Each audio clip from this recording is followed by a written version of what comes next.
Retour sur le plateau de TV Finance. La Bourse de Paris est en train d'ouvrir sa séance. On va s'intéresser ce matin au CAC avec vous. Antoine Quesada, bonjour. Bonjour Zine. Vous êtes trader, formateur et coach. Donc ce CAC, eh bien, il a signé un rebond remarquable hier avec une performance de plus 2,05%. Il n'avait pas connu une telle montée depuis le 4 janvier dernier, il faut dire. Il faut préciser aussi que les investisseurs ont pour le moins bien accueilli les propos de Christine Lagarde hier, qui laisse entrevoir une possible pause dans le cycle de resserrement monétaire de la BCE. Absolument. Quand les éléments fondamentaux viennent corroborer ce que dit l'analyse technique, ou l'inverse, mais en fait, la probabilité effectivement que l'on vienne à sortir par le haut, entre guillemets, d'un canal sur lequel on est déjà depuis plusieurs semaines, je vais le commenter tout à l'heure quand on aura le graphique en journalier, là on est en hebdomadaire. Donc effectivement on a fait un rebond spectaculaire après avoir retracé tout de même de près de 50% de la largeur du canal dans lequel on est enfermé depuis plusieurs semaines.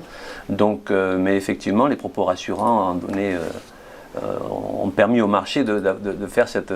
voilà, j'étais en train de guetter l'ouverture, voilà. Puisqu'on a un petit décalage sur... un petit peu comme hier, là, on est à moins 0,21 à 7449 points exactement, c'est-à-dire très légèrement en dessous de la clôture d'hier, qui était, comme vous l'avez dit, spectaculaire. Alors pour commenter rapidement, puisque bon, mon domaine de prédilection, vous le savez, Roselyne, c'est l'analyse technique, presque exclusivement, même si je m'intéresse évidemment à l'économie, mais enfin... 95% des éléments qui permettent de faire mon analyse sur l'évolution des cours est basée purement sur l'analyse technique qui elle-même, comme forcément, découle de l'analyse fondamentale, mais c'est surtout le comportement des investisseurs qui font le prix du marché, d'où l'intérêt de cet outil qu'est l'analyse technique. Donc ici le graphique en hebdomadaire que je présente donc tous les vendredis. La semaine dernière, j'évoquais le fait qu'on avait eu ce qu'on appelle une bougie pénétrante, c'est-à-dire une grande bougie verte qui dépassait de plus de 50% le corps de la précédente rouge que l'on voit ici. Elle a été validée la semaine dernière, donc c'est une figure de continuation de hausse ici.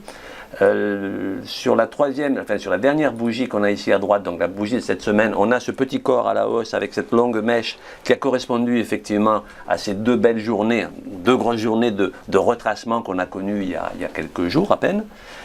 Graphiquement, je n'ai rien changé ici. On a, et c'est très important à signaler, puisque moi j'utilise énormément les divergences. Alors les divergences les plus connues sont celles de retournement, ce qu'on appelle des classiques. Là il s'agit d'une divergence ici.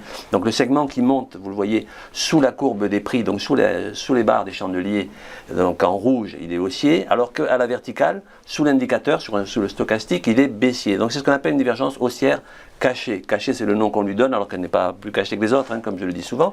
Mais elle nous laissait entendre qu'il y avait encore du potentiel de hausse. Évidemment, on n'en a jamais la garantie ni la certitude, mais sur cet hebdomadaire-là, on avait donc cette divergence haussière qui nous laissait donc, comme je l'ai dit, entendre que potentiellement on pouvait avoir une continuation de la hausse. On a cassé également l'oblique qui servait de résistance ici, l'oblique en pointillé noir qui coiffait les cours déjà depuis plusieurs mois, qui a été franchi déjà en clôture de la semaine dernière et cette semaine encore. Bon, à moins qu'il y ait un effondrement aujourd'hui, mais ça me paraît très peu probable, on va clôturer encore une fois au-dessus donc, de cette oblique baissière ici. Donc tout ça pour dire que la tendance de fond de long terme, elle n'a pas cessé d'être, déjà depuis des mois, haussière naturellement.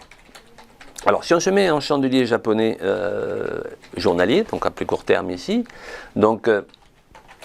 le fameux canal horizontal sur lequel on était enfermé, comme je l'ai dit, depuis plusieurs semaines, que tout le monde avait repéré, avec autour des 7400 points sur la résistance et la zone basse autour des 7050 points.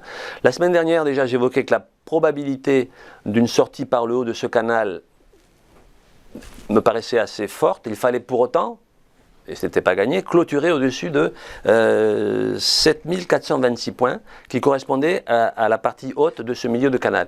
Et quels sont mes arguments? Je viens de vous parler de la divergence haussière cachée sur le graphique en hebdomadaire, mais au même niveau, on a ici, et c'est le graphique de la semaine dernière, mais qui est toujours d'actualité, une divergence haussière classique cette fois-ci, c'est-à-dire le segment qui descend en bleu sous la courbe des prix, alors qu'on a un segment qui monte sous la courbe de l'indicateur, qui laissait entendre que ce point bas-là était un point sur lequel potentiellement on devait rebondir. Mais pour autant, il fallait aussi casser cette sortie de canal, ce qu'on a fait il y a quelques jours. Alors, on a retracé quand même plus de 50%, comme je le disais, hein, les deux grandes bougies rouges que vous avez à droite de l'écran, c'est les fortes baisses qu'on a eues pendant 2 jours, et ça a correspondu, mais au point près, à 50%, c'est-à-dire la moitié de ce canal, pour ensuite rebondir. Vous voyez, on appuie ici sur la moyenne mobile à 20 unités de temps, qui est la petite ligne mauve en pointillé, et donc, forte poussée, encore hier naturellement, avec plus de 2% de hausse. Donc là aujourd'hui, on reste positionné au-dessus donc de cette ligne que je pourrais appeler une ligne de coup, puisqu'on a, même si ce n'est pas un double creux ici, on a quand même le fait de sortir de ce canal par le haut, normalement, nous donne un potentiel, pas forcément un objectif atteignable, mais en tout cas potentiellement la largeur de ce canal reporté à la hausse. Là, je fais exactement la même analyse que la semaine dernière, sauf qu'on a validé ce que je pensais être le plus probable. Et donc, potentiellement, si... Merci. Potentiellement, on pourrait récupérer la largeur du canal à la hausse, comme je viens de le dire, 350 points grosso modo. Donc le prochain objectif, selon moi, ici à la hausse, serait la zone des 7514 points dans les jours qui viennent, a priori, avec ensuite 7568. Et je pense que le plus probable, mais bon, c'est pas forcément pour tout de suite, hein, serait les 7600 points, 7613 exactement. Alors, on est en train de retracer un petit peu, ce qui n'est pas choquant du tout. Donc on pourrait aujourd'hui, voire même dans les jours qui viennent, retracer un petit peu latéralement et revenir sur la zone de la ligne de coup, entre guillemets, sur la zone des 7426, voire même un petit peu en dessous, voire la zone des 7400. Et selon moi, le potentiel de baisse de court terme serait au maximum de 7338 points. Merci beaucoup, voilà. Antoine Quesada, pour votre éclairage. Belle journée à vous et bonnes vacances. Merci. On se retrouve fin août. À suivre les Market Movers de Bernard Pratz-Desclaux. À tout de suite.